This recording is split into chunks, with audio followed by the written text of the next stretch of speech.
Assalamualaikum warahmatullahi wabarakatuh. Halo semuanya, perkenalkan nama saya Ervina Natassia, NPM A1A018113 dari kelas 5C. Dosen pengampu Bapak Rio Kurniawan, MPD.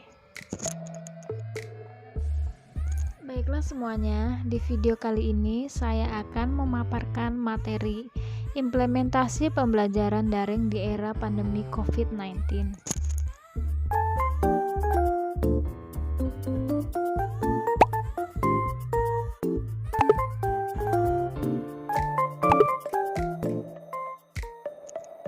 Baiklah, sebelumnya di sini saya akan memaparkan pendahuluan terlebih dahulu.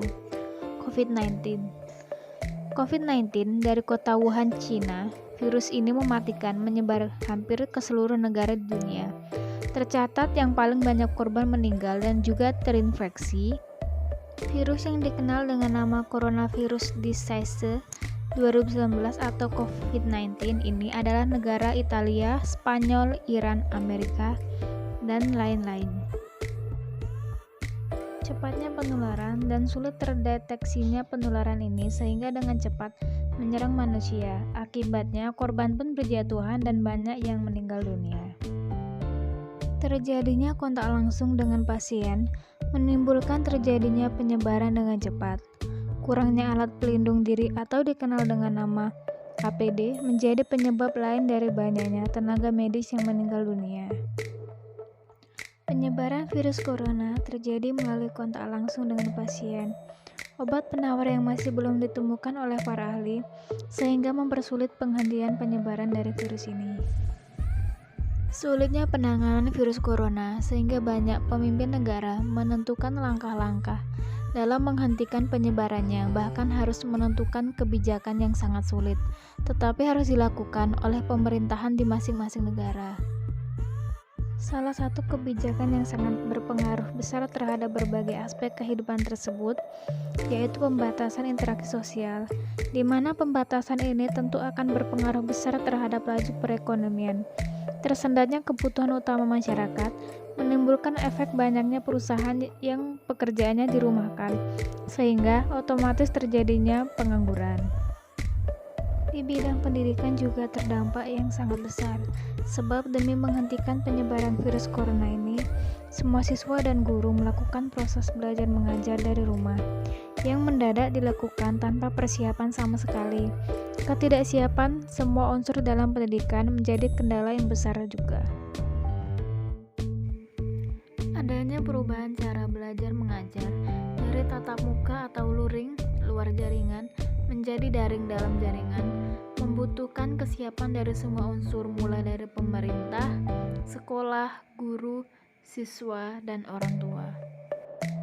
Diakui memang pemerintah melonggarkan sistem penilaian pendidikan disesuaikan dengan keadaan darurat, asalkan pembelajaran tetap dapat berlangsung tanpa harus dibebani dengan pencapaian kompetensi, sehingga banyak para guru melakukan pembelajaran daring dengan memanfaatkan teknologi yang ada.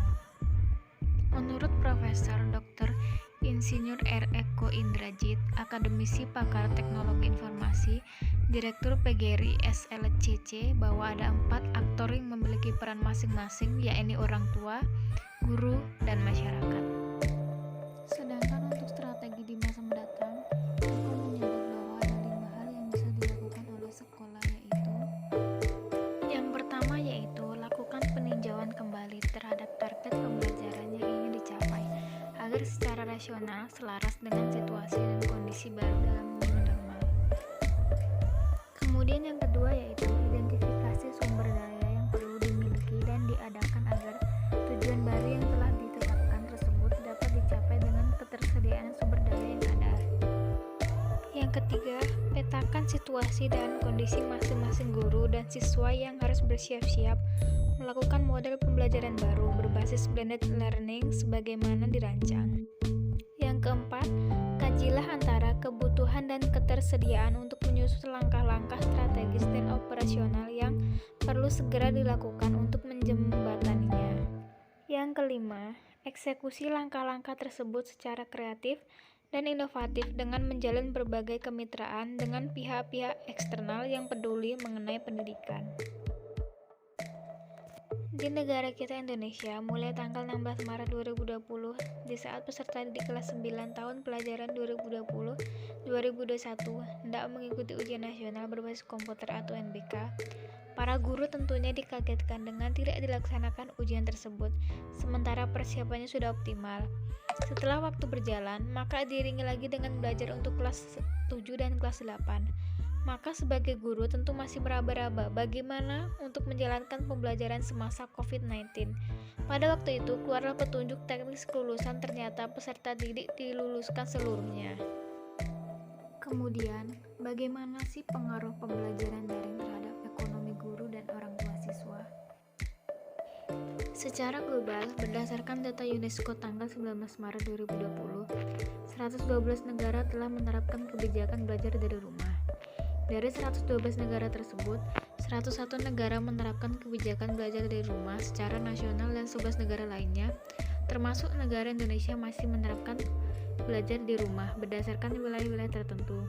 Di Indonesia, kebijakan belajar sekitar 28,6 juta siswa dari jenjang SD sampai dengan perguruan tinggi di beberapa kota. Dengan semangat dan motivasi guru membuat anak termotivasi belajar di masa COVID-19. Sebagian besar proses belajar daring saat ini masih memanfaatkan fasilitas grup di aplikasi WhatsApp. Guru memberikan tugas kepada para siswa melalui grup WhatsApp, baik melalui grup orang tua, siswa maupun grup kelas masing-masing. Waktu belajar sesuai dengan jadwal yang telah ditetapkan oleh sekolah masing-masing. Materi belajar dipelajari secara mandiri, kemudian dilanjutkan dengan mengerjakan tugas harian. Diskusi terkait materi yang dipelajari melalui grup WhatsApp tersebut. Kemudian selain daripada itu, terdapat kelebihan dan kelemahan dari pembelajaran daring. Kelebihannya yang pertama yaitu, dalam pembelajaran daring, terlihat lebih praktis dan santai.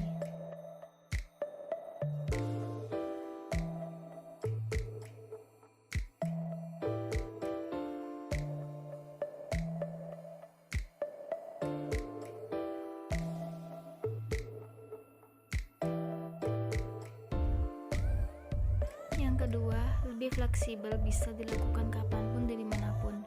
Pembelajaran daring menyebabkan waktu yang lebih fleksibel bagi wali yang bekerja di luar rumah dan bisa menyesuaikan waktu untuk mendampingi siswa belajar. Yang ketiga, menghemat waktu dan dapat dilakukan kapan saja. Semua siswa dapat mengaksesnya dengan mudah, artinya dapat dilakukan di mana saja. Penyampaian informasi lebih cepat dan bisa menjangkau banyak siswa lewat WA Group. Selain terdapat kelebihan, pembelajaran daring terdapat kelemahannya, yaitu kelemahan dalam pembelajaran daring adalah kurang maksimalnya keterlibatan siswa. Keterlibatan siswa yang dimaksud dapat dilihat dari hasil keterlibatan siswa dalam mengikuti pembelajaran daring secara penuh dari awal pembelajaran sampai akhir pembelajaran.